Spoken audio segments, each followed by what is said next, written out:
弄虚作假是败仗的原因。俄罗斯内部的争吵似乎暴露了太多问题，衰可不是唱出来的。各位网友大家好，我是陆小飞。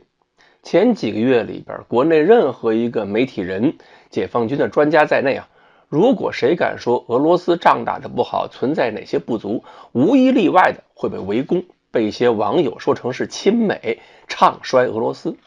怎么能说俄罗斯打得不好呢？一定是屁股坐歪了。如果按照国内部分网友的这种标准，好像现在俄罗斯境内很多真正的俄罗斯人都成了亲美的，唱衰俄罗斯的。前几天小卡德罗夫公开批评俄罗斯中部军区司令员拉宾之后，因为战争报道而特别引人注目的那个俄罗斯媒体叫 RYBAR 的那个，就跟卡德罗夫等人对着干上了。所以现在俄罗斯内部也有了同样的争论，一派认为拉宾上将没问题，卡德罗夫等人是在发起针对俄罗斯国防部的信息政变，和小卡德罗夫一起搞这个信息政变的还有俄罗斯各个国家安全机构，还有俄罗斯国防部的杜马代表，这些人都是唱衰俄罗斯的，是搅乱社会的。比如说小卡德罗夫说过，应该把拉宾降为二等兵，给他一挺机枪去挡住乌克兰军队。而这个 RYBAR 就说拉宾上将不可能躲在后方，当年在叙利亚的时候就经常上一线亲手殴打一些俄军或者叙利亚军队的指挥员，他不是怂包。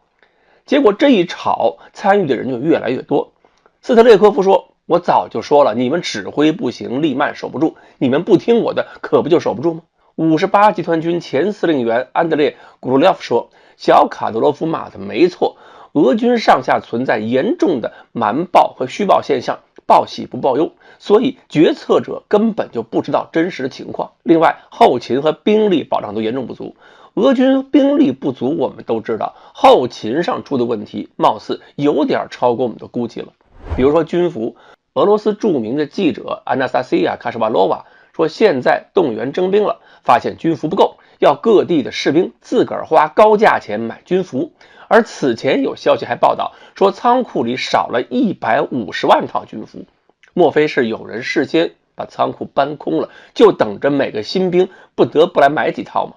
所以无论是战略方向，还是战前准备，以及面对局势的响应能力，俄罗斯互联网上针对绍伊古还有格拉西莫夫的各种指责和质疑也都在增加。不知道俄罗斯人看到中国互联网上关于俄军大胜、乌军反攻就是闹剧的各种报道，会不会感到哭笑不得？其实说了这么多，我们核心不是要说俄罗斯怎么样了，而是要看看我们自己。我们在国内看到的、听到的消息不完整，所以受客观因素影响，有很多错误判断，这个很正常。但是很多错误不是因为客观原因，而是主观上有人太喜欢用情绪、情感当判断依据，给了自己太多幻想，然后只能在大量的信息中去寻找一些芝麻粒来满足自己这些幻想。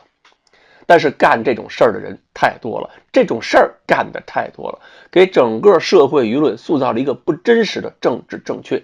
最后战争结果和一群人宣扬的截然不同，那么翻车被做成挂历本就是必然的，然后导致我们面临一个问题，最后谁对谁错不重要了，很多人是为了争吵而争吵，这本身就会进一步加剧相互的不信任，社会公信力就被我们自己的媒体一点点打掉。